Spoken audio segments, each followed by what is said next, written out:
आओ पेड़ लगाएं हम। पेड़ बचेंगे हम बचेंगे, पेड़ बचेंगे हम बचेंगे, हमको बचाना है, पेड़ बचेंगे हम बचेंगे, पेड़ बचेंगे। अयोध्या बाईपास पर 6 लाइन का काम, इसी को देखते हुए करीब 8000 पेड़ों की कटाई की जानी है। जैसे ही पेड़ों की कटाई का मामला सामने आया तो आसपास के रहवासी और पर्यावरण प्रेमियों ने चिपको आंदोलन शुरू कर दिया। उनका कहना है कि पेड़ों की कटाई से हमारा जीवन और भी मुश्किल में पहुंच जाएगा। इधर दूसरी तरफ भोपाल से लगे कालिया सोत इलाके के जंगल में भी लगातार पेड़ों की कटाई चल रही है और इसके लिए लगातार पर्यावरण प्रेमी और समाज सेवक वन विभाग में शिकायत कर रहे हैं। रहवासियों का आरोप है कि शिकायत पर कोई सुनवाई नहीं होती। एक पेड़ लगाएं जिसकी ना तो छाया होती है ना। मुझे तो उस रोड का भी अभी तक समझ में नहीं आया वो स्मार्ट सिटी रोड क्यों बनाएगी, क्योंकि आगे जाकर के वो एंड हो जाता है, जाके एक मकान आ जाता है हमारे फोटोग्राफर साहब का। मतलब उसका जो नियम जिस उद्देश्य से बनाएंगे तो वो उद्देश्य ही पूरा नहीं हुआ उसका। प्रकृति चिंतन रहेगा और वन भोज का कार्यक्रम रहेगा, तो आप सभी आमंत्रित हैं। परसों के दिन 20 तारीख को सुबह उसमें प्लॉगिंग रहेगा, प्लांटेशन रहेगा, विचार मंथन रहेगा, कुछ छोटे छोटे गेम्स रहेंगे और भोजन का कार्यक्रम भी रहेगा। सादर आमंत्रित हैं, कृपया आप आइए और वहाँ पर अपने विचारों को व्यक्त करिए।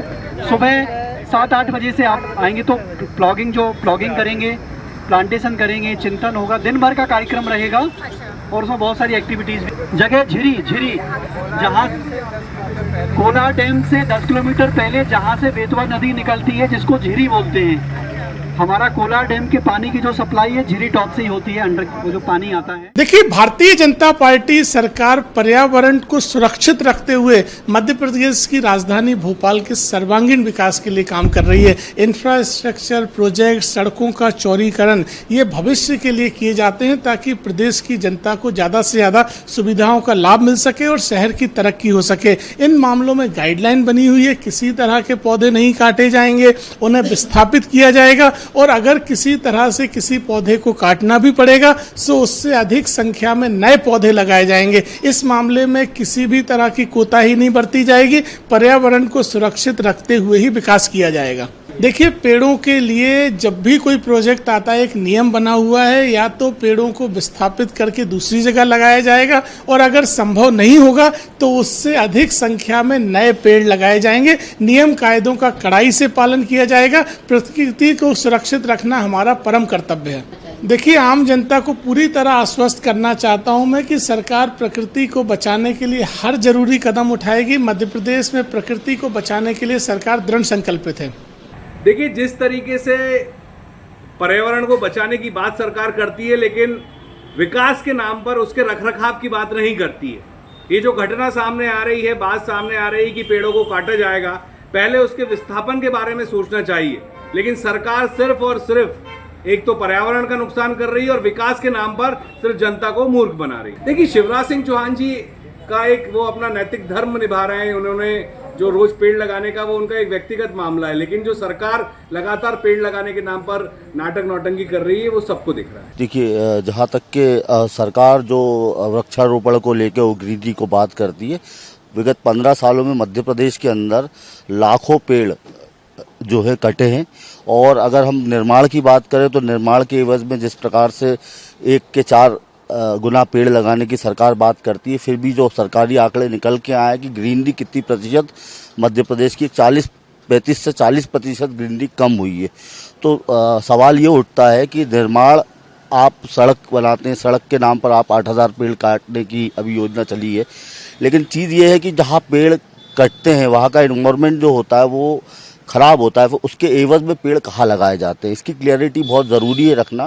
कहीं ना कहीं ये पब्लिक पोर्टल पे भी रखना ज़रूरी है कि सरकार अगर निर्माण के नाम पर वृक्षों को काटती है तो वो वृक्ष कहाँ लगाए जाते हैं। उदाहरण के तौर पर आप देख सकते हैं स्मार्ट सिटी के पेड़ कटे, प्लांटेशन के नाम पर कलिया सोत में जो है FTL के अंदर डूब क्षेत्र में उन पेड़ों को गड़ा दिया गया, पूरे पेड़ नष्ट हो गए। तो इस तरीके से क्लियरिटी नहीं है कहीं भी कि एक तो निर्माणों के नाम पे जिस तरीके से लगातार पेड़ कट रहा है और इसके अलावा भी जो अवैध तरीके से पेड़ों को कटाई जो भोपाल और भोपाल के आसपास चल रही है उसको लेकर सरकार जो है सख्त नहीं है। वही नगर निगम कभी एक पेड़ के ऊपर लाखों रुपए जुर्माना बना देती है, वही कई क्षेत्रों में 300-400 पेड़ कट जाते हैं, लेकिन कार्रवाई जो होती है उस प्रकार से नहीं होती। देखिए, ये मैं बात भोपाल की करता हूँ तो भोपाल का जो साउथ वेस्ट जोन है जहाँ से आप कहते हैं कि हवा का रुख भोपाल में आता है, साउथ वेस्टर्न एरिया जो कलियासोत केरवा का होता है, वो एक बाघ भ्रमण क्षेत्र भी है और एक डीम्ड फॉरेस्ट भी है। इसको मिनिस्ट्री ने खुद जो है अपनी रिपोर्ट में बनाया गया था। पर कहीं ना कहीं हम देखते हैं कि उसके पिछला क्षेत्र है बेड़ागढ़ चिचली का, जहां आप जाएं तो वहां एक 4 लेन सड़क का निर्माण कर दिया गया है और आसपास कोई बस्ती नहीं है, कुछ नहीं है। कहीं ना कहीं देखने में प्रतीत होता है कि उसकी योजना क्या, उसको मिलाया कहाँ से जाएगा। वही उससे एक मिली हुई सड़क केरवा से जाती है।